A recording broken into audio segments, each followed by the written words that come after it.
पिछले साल central government ने इस ऐतिहासिक रियासत को रियासत ना रखते हुए यूटी का दर्जा दे दिया। हमने ये जहर पी लिया, ये कह के कि अगर 72 सालों में यहाँ हालात ख़राब हुए हैं तो यहाँ शांति हो जाए, उसके लिए ये स्टेप उठाया सेंटर ने, हम इसका वेलकम करते हैं। लेकिन साथ ही ये कहा कि 72 सालों में जम्मू के साथ अच्छा सलूक नहीं होगा, डिस्क्रिमिनेशन हुई है और वर्स्ट टाइप डिस्क्रिमिनेशन हुई है, वो नहीं होनी चाहिए, वो बंद होना चाहिए। क्योंकि यहाँ नेशनलिस्ट लोग रहते हैं, देशभक्त लोग हैं, हर गांव के अंदर इनकी शहीदों की मूर्तियाँ लगी हुई हैं, और क्या दें देश के लिए और रियासत के लिए। तो बड़ा हमें विश्वास दिलाया था।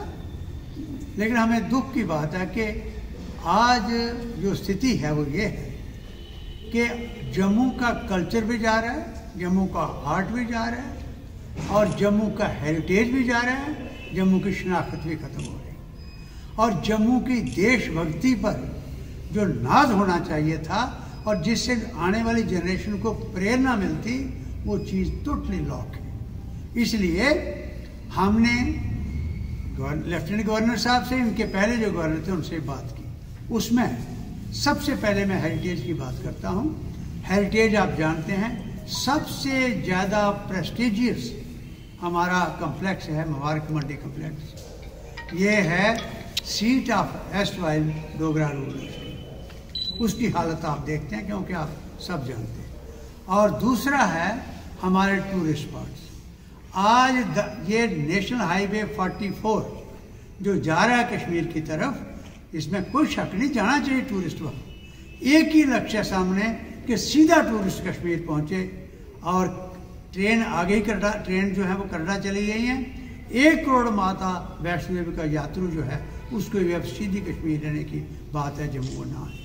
और उसके लिए जो रास्ते में टूरिस्ट स्पॉट गजब के बन सकते थे और थे, वो थे रामबन से लेकर बनहाल तक के वो पहाड़।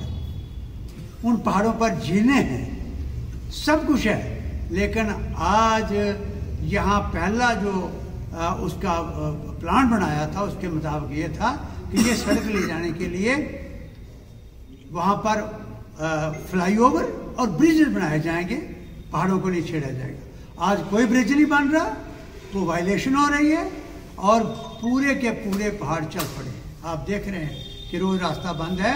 वो इसलिए है कि पूरे पहाड़ जो है वो सिंक कर रहे हैं, और पूरे गांव एग्रीकल्चर लैंड भी खत्म हो रही है, वो स्पॉट भी खत्म हो रही, क्राइसिस पैदा हो गया वहाँ पर। इसलिए वो गलत कटिंग हो रही है, गलत हो रहा है। इसके साथ साथ जो बाकी टूरिस्ट स्पॉट्स हैं, टोटे रोड है। मैं अब ज़्यादा लंबी बात नहीं करना चाहता। दोनों झीलों का हाल देख लो, जो हमारे पास एक तोहफा था वो तालाब बन के रह गई। इसलिए अब, और फिर हमारे आर्ट पर, हमारी संस्कृति पर उसकी बात करें तो आप देख लो, एक तो हिस्ट्री अगर है थोड़ी बहुत तो वो डिस्टार्टेड है, पहले तो है ही नहीं, कहीं हम नजर नहीं आते। और उसके बाद साथ साथ ये हुआ है कि यहाँ हमारा कन्वोकेशन यूनिवर्सिटी की होती थी, और वहाँ पर एक ड्रेस कोड था, उसको लेकर चल रहा था। वहाँ जवाहरलाल नेहरू से लेकर अभी जितने प्राइम मिनिस्टर हैं, राष्ट्रपति हैं, सब वो पहनते ड्रेस। बच्चों को फख्र महसूस होता था, चाहे कश्मीर के हों चाहे जहाँ के हों, कि ये हमारा एक बड़ा अद्भुत एक हेरिटेज है। वो जो कन्वोकेशन रोड था, आप सब जानते हैं कि IIT में जो बड़ा प्रेस्टीज इंस्टीट्यूशन है, और यहाँ पर बच्चों को वो पकोला कैप बनाने की कोशिश की गई, जो ओसामा बिन लादेन पहनता है, और ये हमारे के बच्चों को पहनाने थे। और दूसरा फिरन पहनाई गई। फिरन हमको उसके किसी के खिलाफ नहीं, लेकिन ये ड्रेस नहीं है, और ये भी कल्चर पर बहुत बड़ा हमला था हमारे पर। और इसके बाद जम्मू फेस्टिवल था। जम्मू फेस्टिवल किन हालात में शुरू कराया, लद्दाख का चलता है, बड़ा शानदार चलता है, पूरे जहाज़ दिल्ली से भर के आते हैं उनको देखने के लिए। ये कौन सा ये जगह है जम्मू सूबा? ये सिर्फ ये कसूर है कि यहाँ पर बिल्कुल देशभक्त कौम रहती है, जिन्होंने स्टेट को बनाया, बचाया और चलाया। तो यहाँ का वो जम्मू फेस्टिवल एक गाना सिर्फ चाहे वो कहीं का सिंगर हो, पंजाब का हो, बॉम्बे का हो, कहीं का हो, एक गाना गा के लाखों रुपया 25-30 लाख रुपया खर्च करके एक गाना उनसे सुन के भेज देते हैं। यहाँ के आर्टिस्ट बैठे के बैठे रहते हैं। दूरदर्शन लुट चुका है जम्मू का, खंडरात बने हुए हैं, कोई नई भर्ती नहीं वहाँ पर हो रही। और रेडियो स्टेशन का यहाँ पर डोगरी में जो प्रोग्राम होते हैं उनको बैठ करना चलाना, उसमें प्रॉब्लम आ रही।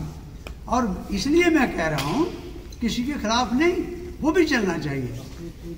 पाकिस्तान का जो जहरीला प्रोपेगेंडा था उसको काउंटर करने के लिए सिर्फ जम्मू दूरदर्शन कर सकता है।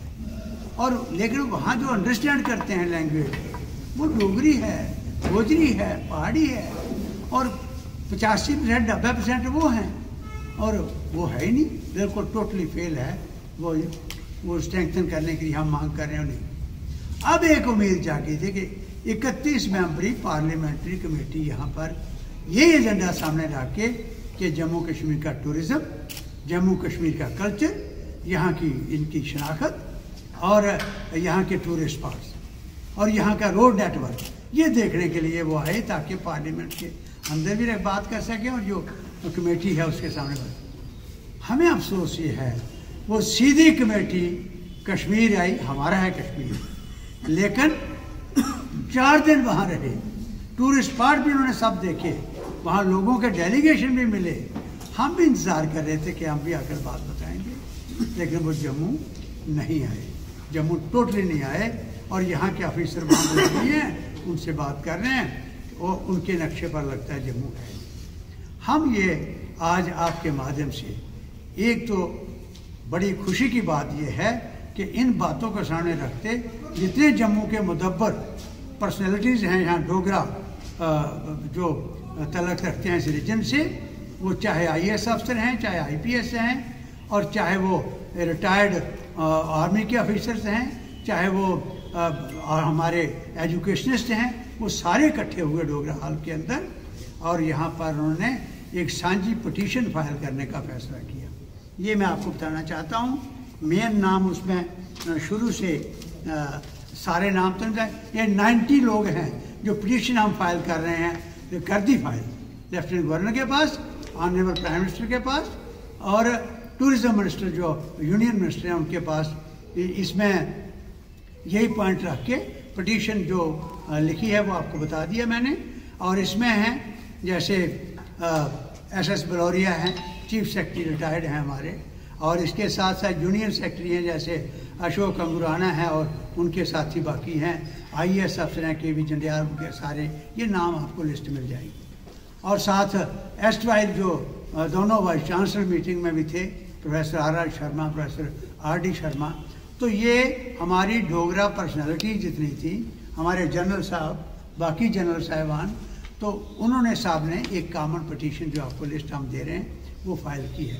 इंतज़ार कर रहे हैं। हमने 2 बातें कही। एक तो ये कही है कि इनको एक हमेशा साजिश होती है, मुबारक मंडी के लिए आज भी सैकड़ों करोड़ रुपया उसके लिए है, लेकिन मार्च आ रहा है, मुझे लगता है कि मार्च महीने में कोई और प्रोजेक्ट आ जाएंगे, कहेंगे आपके DPR नहीं बने, आपके प्रोजेक्ट रिपोर्ट नहीं बनी, और ये पैसा लैप्स होने की डगर पर है इस वक्त, या लैप्स होगा या कश्मीर में डाइवर्ट हो जाएगा। इसलिए हम ये मांग करते हैं फौरन इसी महीना के अंदर फैसला करके कोई पैसा यहाँ का डाइवर्ट ना हो, ना यहाँ का कोई वो ये प्रोजेक्ट जो रिपोर्ट के कारण के कोई कहें कि लैप्स हो गया, वो नहीं होना चाहिए। ये हमारी मांगे हैं।